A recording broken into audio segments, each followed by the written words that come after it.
Assalomu alaykum Agrofact kanali a'zolari. Bugun siz bilan issiqxonaga yopilgan plyonka mahsulotlarini ishlatish muddatini 2 yildan 5 yilgacha uzaytirish haqida gaplashamiz. Tayyor bo'lsangiz, men videoni boshladim.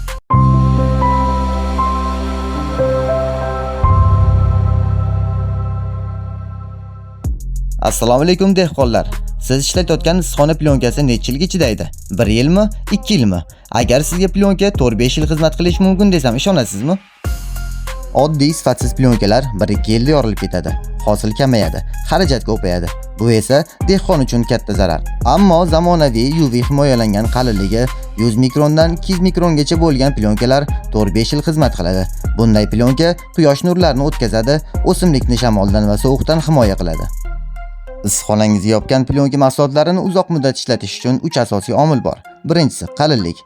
Plyonka qalinligi 100 mikrondan yuqori bo'lsa, bu plyonka sizga 3 yildan 5 yilgacha xizmat qila oladi. Ikkinchisi, siz xarid qilgan plyonka mahsulotingiz UV himoya preparati bilan ta'minlangan bo'lishi kerak. Bu uni maxsus qatlam plyonkani quyoshdan yemirilishdan saqlaydi. Uchinchisi, plyonka parvarishi. Plyonkani chang va tuzdan tozalansa, nur yaxshi o'tadi va plastik tez yemirilmaydi. Va yana siz eng asosiy e'tibor berishingiz kerak bo'lgan joyi, o'rnatishda metal konstruksiyaning uchlari silliqlanmasa, plyonka kesilib ketadi. Mahkamlash uchun oddiy sim emas, balki maxsus klips yoki rezina ishlating. Bu uning xizmat muddatini 1 yildan 2 yilgacha uzaytiradi. S+5 korxonasi xitoylik hamkorlar bilan hamkorlikda Chinor brendi ostida sifatli plyonkalarni ishlab chiqaradi. Bu plyonkalar O'zbekistonda sinovdan o'tgan, ko'plab dehqonlar allaqachon foyda ko'rmoqda. Hurmatli tomoshabin, shuni unutmangki, hosilingiz barakasi plyonkangizga bog'liq. Sifatli plyonka tanlang, unga to'g'ri qarang.